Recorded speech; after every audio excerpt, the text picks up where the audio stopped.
अब तक तो आपने कई बड़े नामों वाले OTT प्लेटफॉर्म्स के बारे में सुना होगा, जैसे कि Sony Liv, Hotstar, ZEE5, Amazon Prime और नेटफ्लिक्स। और इसी में रिसेंटली ऐड हो गया है जियो सिनेमा, जो स्लोली एंड स्टेडीली अपना यूजर बेस बढ़ा रहा है और ग्रो करने के साथ साथ on the other side Jio cinema is trying कि ज़्यादा से ज़्यादा कंटेंट इनके ही प्लेटफॉर्म पे अवेलेबल हो। So now with the reduced rates of subscription plan, which starts at only 29 rupees per month, will the Jio Cinema be able to take over the OTT sector in India? And with the hunger to grow more, will it also eat the market of other leading OTT platforms? Let's dive into the video to know the answer. सबसे पहले जानते हैं कि OTT है क्या। तो OTT का full form है ओवर द टॉप, बट इसका मीनिंग क्या है? आप में से कुछ लोगों को शायद इसके बारे में पता ना हो, लेकिन पहले टीवी पे चैनल्स देखने के लिए केबल्स हुआ करती थी, जिसका कनेक्शन आपके एरिया के किसी घर पे होता है, जहाँ से केबल्स बिछाई जाती है और हम अपने घर पे टीवी चैनल्स देख सकते थे। इसके कुछ समय बाद आया DTH, direct to home satellite television, जहाँ डायरेक्टली हम अपने छत पे डिश लगाकर सैटेलाइट से कनेक्ट कर सकते थे टीवी देखने के लिए। अभी रिसेंट कुछ टाइम तक यही दोनों पॉपुलर मीडियम्स थे इंडिया में टीवी या इन जनरल कंटेंट कंज्यूम करने के लिए। इन दोनों केसेस में देखें तो हमें टीवी चैनल्स देखने के लिए केबल या फिर DTH ऑपरेटर पे डिपेंडेंट रहना होता था, जो एज अ मिडलमैन काम करता है। पर इस OTT के कारण हम डायरेक्टली उस प्लेटफॉर्म को पैसे देकर कंटेंट कंज्यूम कर सकते हैं। अब क्योंकि हम बिना मिडलमैन के डायरेक्टली फिल्म, न्यूज, सीरीज या वेब सीरीज देख सकते हैं, तो इन सर्विस प्रोवाइडर्स को ओवर द टॉप कहा जाता है। वेल, अगर इंडियन कंटेक्स्ट में बात करें तो मोटा मोटी 2015 में हॉटस्टार आया और 2016 में नेटफ्लिक्स और अमेजॉन प्राइम। लेकिन OTT में असली रिवॉल्यूशन आया पैंडेमिक के दौरान, जब लोगों के पास बहुत ज़्यादा टाइम था और घर पे बैठने के अलावा और कोई ऑप्शन भी नहीं था। तभी mobile, laptop and TV were the only source of entertainment, जिसके कारण लोगों में कंटेंट देखने की बहुत ज़्यादा डिमांड आई। और यही कारण है कि OTT प्लेटफॉर्म्स के सब्सक्रिप्शन में तब सडन स्पाइक देखने मिला।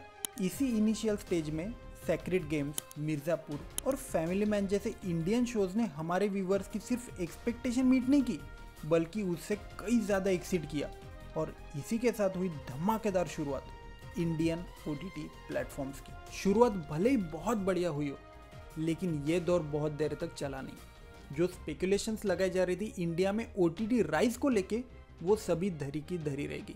पिछले कुछ समय में देखा गया है कि नेटफ्लिक्स, जो वेस्ट की बहुत बड़ी कंपनी है, वहाँ वो अपने प्लान्स के रेट कंसिस्टेंटली इंक्रीज करे जा रहे हैं। और इसका एकदम अपोजिट इंडिया में, जहाँ वो अपने प्लान्स के रेट डिक्रीज कर रहे हैं। तो अभी इनके प्लान्स चालू होते 200 रुपये से लेके 650 रुपीज़ पर मंथ तक, जिसे अगर वेस्ट से कंपेयर करें तो ये बहुत ही कम है। पर फिर भी अगर इसे इंडियन कंटेक्स्ट में रखा जाए तो हमारे हिसाब से तो ये ज़्यादा ही है, जिसके कारण जो लोग इसे अफोर्ड कर सकते हैं उन्होंने तो ऑलरेडी इसे सब्सक्राइब कर रखा है। बट नए यूजर बेस को एक्वायर करने में नेटफ्लिक्स अभी भी स्ट्रगल कर रही है। सिमिलर कहानी है प्राइम वीडियोस की, जिनकी इंडिया में तो बहुत अच्छे तरीके से शुरुआत हुई थी। Inside Edge, Breath, Mirzapur, Made in Heaven, Family Man, Forgotten Army, Paatal Lok और बहुत कुछ। ये शुरुआत की कुछ ऐसी सीरीज थी जो बहुत ज़्यादा ही पॉपुलर हुई। लेकिन पैंडेमिक के बाद इन्होंने कंटेंट भले ही ज़्यादा लाया, पर उसमें क्वालिटी चेक्स रखना भूल गए, जिसके कारण इनकी लाइब्रेरी तो बड़ी हुई लेकिन कंटेंट में दम नहीं था।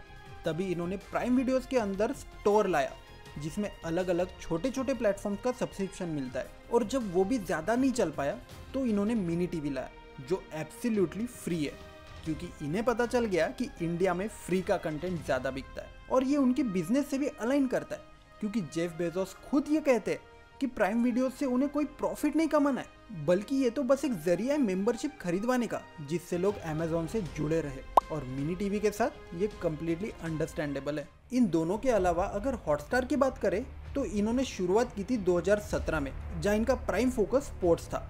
ICC, BCCI, IPL, pro kabaddi, Indian sport league, Wimbledon और इसके अलावा भी कई सारे स्पोर्ट रिलेटेड टूर्नामेंट्स, जिसके कारण ग्रेजुअली इनके सब्सक्राइबर्स बढ़ते गए। और कुछ समय पहले तक तो हॉटस्टार इंडिया का लीडिंग OTT प्लेटफॉर्म था with the highest number of subscriber base, जिसमें मोस्टली लोगों ने हॉटस्टार को सब्सक्राइब कर रखा था IPL के कारण। इंडिया में बस यही था जिनका धंधा अच्छा चल रहा था। बस तभी एंट्री होती है the big show Jio cinema की। खुद की सर्विस लॉन्च करने से पहले इन्होंने HBO और HBO Max खरीद लिया था हॉटस्टार से। और जियो का मर्जर हुआ था वायोकॉम 18 के साथ, जिसका वूट स्ट्रीमिंग प्लेटफॉर्म है। तो लॉन्च होते ही इनके पास वूट और HBO का ऑलरेडी बना बनाया कंटेंट था एंड अबव दैट इन्होंने शुरुआत असुर 2 के सीजन 2 के साथ की थी, जिसके कारण इंस्टेंटली बहुत लोगों ने इसे डाउनलोड कर लिया। तभी कुछ दिनों बाद आता है बड़ा ट्विस्ट, जब पता चला कि IPL भी अब जियो सिनेमा पे ही दिखेगा और वो भी फ्री, जिसका रिजल्ट ये होता है कि जियो सिनेमा के डाउनलोड्स में एक्सपोनेंशियल ग्रोथ आई।